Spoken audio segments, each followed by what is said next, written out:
I think I can just go here and then turn left.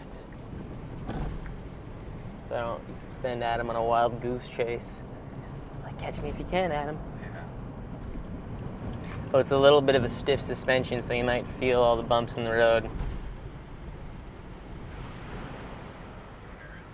Right. So, I mean, like, it's so interesting how many things come into, like, kind of owning your own business as a skater. And social media is a huge category of that because that's basically your resume and how you attract more gigs, jobs, sponsors, whatever it may be, but just attention to you in general. So you got to be really curated when you post things online because it can really make or break you these days.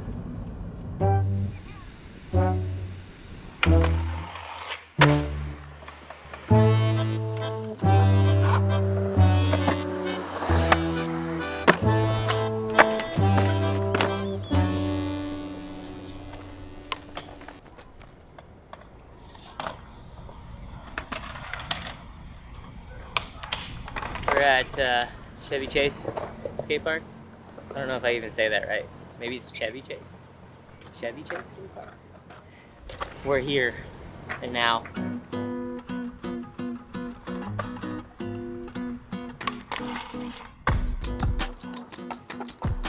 I think it's just so funny. Like, kids will say, like, "Oh, post more street clips," and like I'm not posting the street clips because I'm saving them for the video part. You know what I mean? Like, I have them waiting. This is just the extra stuff. I feel like that looked fine. Yeah, that was good. I like that. Your Instagram is everything you do. It's a piece of what you do. It's just a very small glimpse into your life.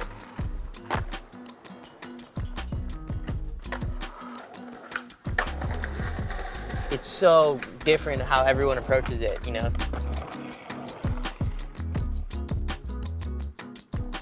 And Chase Sandiford is an absolute, like, master at marketing himself that way. Social media has actually helped shape my whole career, honestly. It got me recognition to get to the States, and once I was in the States, it got me into the right circles. And from now, it's been helping me make money financially to be able to live and survive.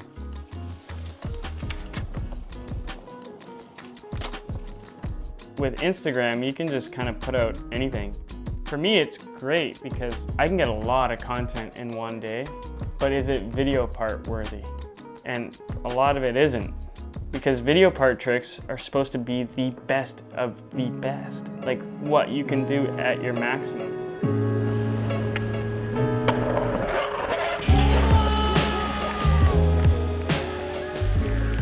I mean, for me, when I'm filming like a real part that's like all my street footage, it's basically just stuff that I'm hyped on.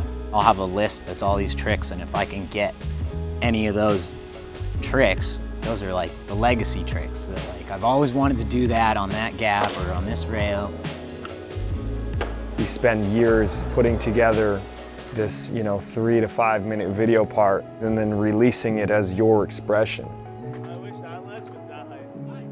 Content for Instagram as well as video parts are very valuable because a lot of kids nowadays are coming up just filming Instagram clips at skate parks. But ultimately for me, I like to diversify as much as possible, and I like to try and film a little bit of everything. I'm also in the streets filming as much as I can. I feel like for the younger guys that want to get recognized, get into the industry, should honestly just post all their heaviest clips to the internet because it's out there, people can see it, people can share it, and then that can catch the important people's attention. I feel like once you're in the industry and stuff, it's also important to film video parts and kind of go back to the traditional roots of skateboarding and have like 2 to 3 minutes of credible street footage.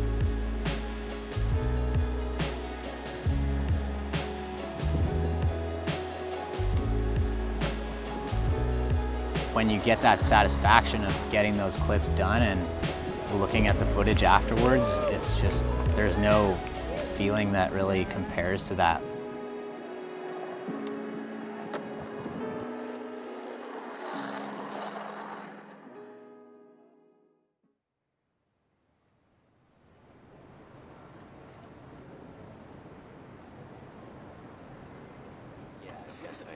Normally whenever I do doubles, like when I did a blunt under moto, I tend to duck. I'm Reese Nelson, I'm 9 years old. I'm from Calgary, Alberta, and currently I live in California. Reese she's the future. Like Colin McKay, he told me, he's like, it's wow. Like she's 9 years old, but she has my tricks. Like she skates like me, super tech. He's just tripping on it.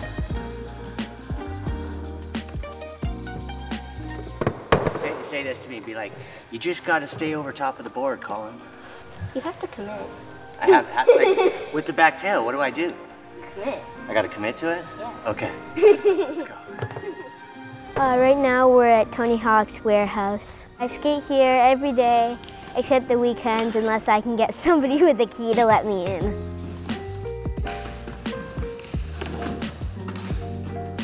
My coach, Lincoln Ueda, just posted a video of me skating, and Tony saw it, and he just invited me to come here, and then he kind of just asked me to skate for Birdhouse. There was all of a sudden just this Canadian girl in California skating with like Tony Hawk and Colin and everybody, and just excelling like at such a high pace. Reese is really, really inspiring. I mean, it's crazy watching her skate. She's like tiny and she does those crazy stuff, and it looks so easy, right? So that's what I love about Reese, is like she's very, very young and she's chill, like really chill.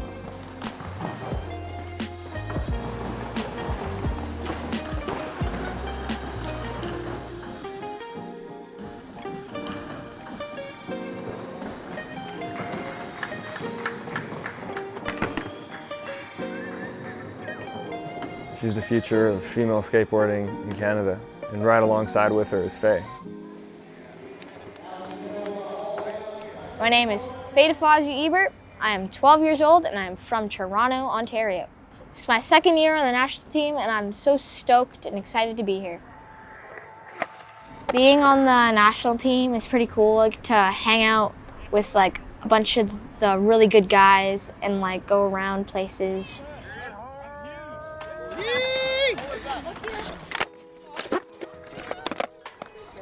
That's sick. I'll try and back you up. Right here. This is not freestyle. From like the day I met Faye at Toronto, and she was just pumping the bowl top speed and not scared of any of us older guys on the deck of the bowl. And I was like, what trick are you trying to do, Faye? And she's like, I don't know, I just want to go fast.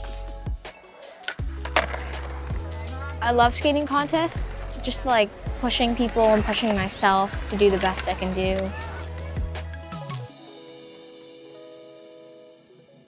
2022, we added some new skateboarders to the national team. Very exciting group of skaters.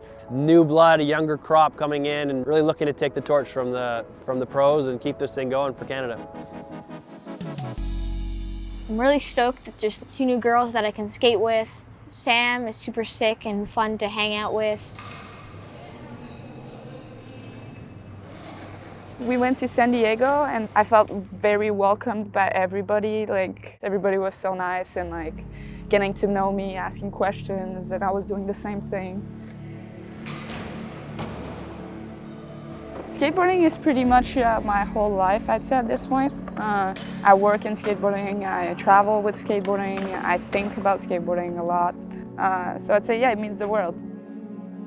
Representing Canada for me is like really, really cool. I've always been proud of my country.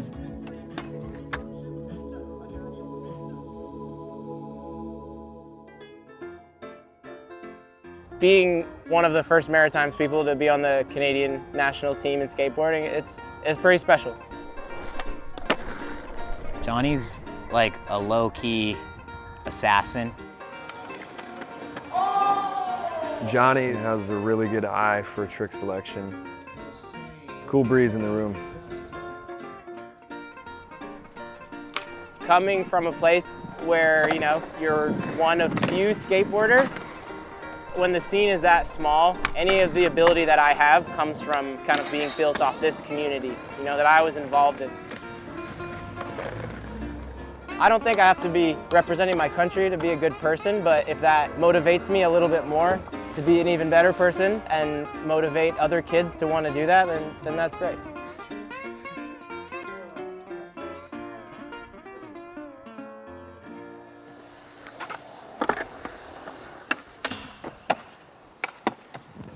Jason is trying to get his Slurpee run. I feel like he can nail it.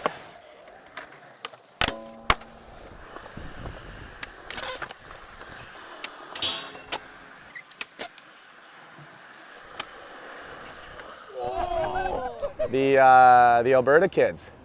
Excited to have him along. Jesse's the homie. I'm stoked for him. He's been with us since the beginning of the qualification, but the last 2 contests he skated in, he just won them.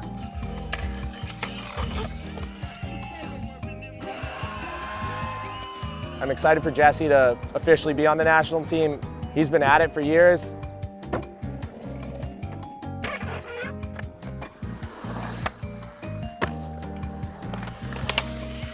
But then Caleb, man, Instagram, all of a sudden opened my phone and there's this kid in Calgary doing hand plants and eggplants and cab grabs and been excelling.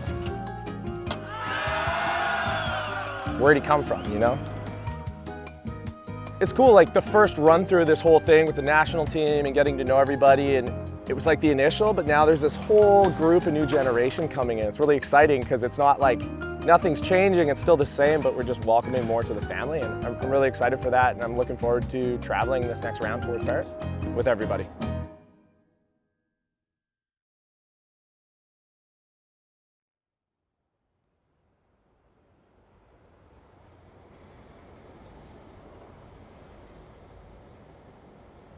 So today is a big day. The board of directors of Canada Skateboard are voting in a new president. I've been president of Canada Skateboard since 2016. It's been an honor and a privilege to see this thing grow from the start, and it's time to pass the torch.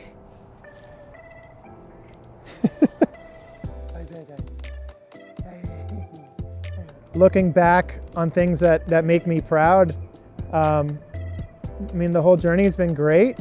I think for me personally, helping do the work to get the skaters to international events, helping create those memories and experience for young Canadians has been really cool, and seeing, you know, skateboarders represent our country for their first time. When we started this thing, it was a couple scratches on a notepad, and now it's, you know, we have an executive director, we have a full staff and volunteers that all share the passion of, you know, growing and promoting skating in Canada. That has just been super fulfilling and something I'll be proud of for the rest of my life. Yay!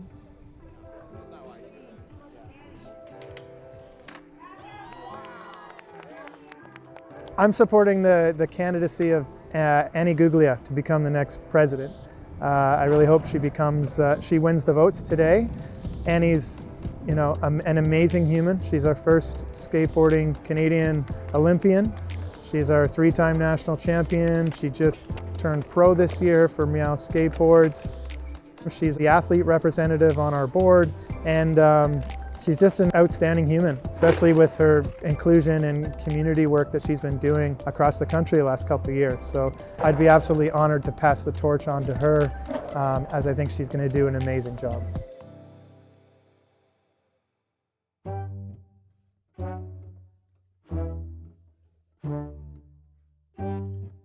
We made this sign. Thank you. Oh, thank you.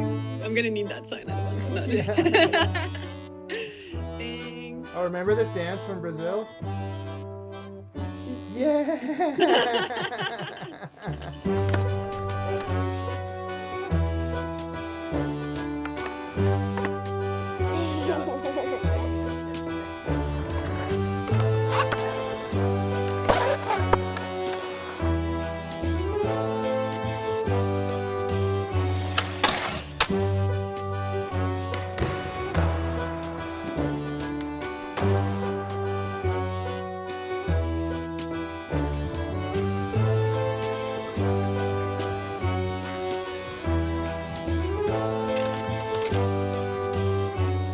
Get out of my car, bro.